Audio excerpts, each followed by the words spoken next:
Sampamu. Tanggung jawab kita bersama.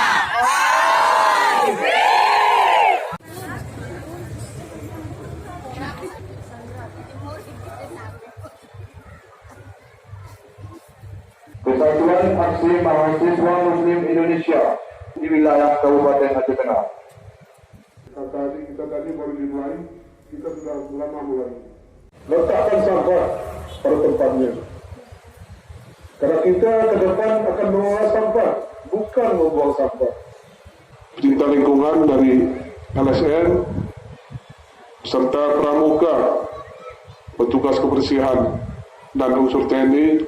Bukan hanya di kota Takinon, kita tidak usah pesimis. Di mana-mana masalah sampah belum terselesaikan. Bukan dibuang sampah itu, tapi dikelola. Assalamualaikum warahmatullahi wabarakatuh.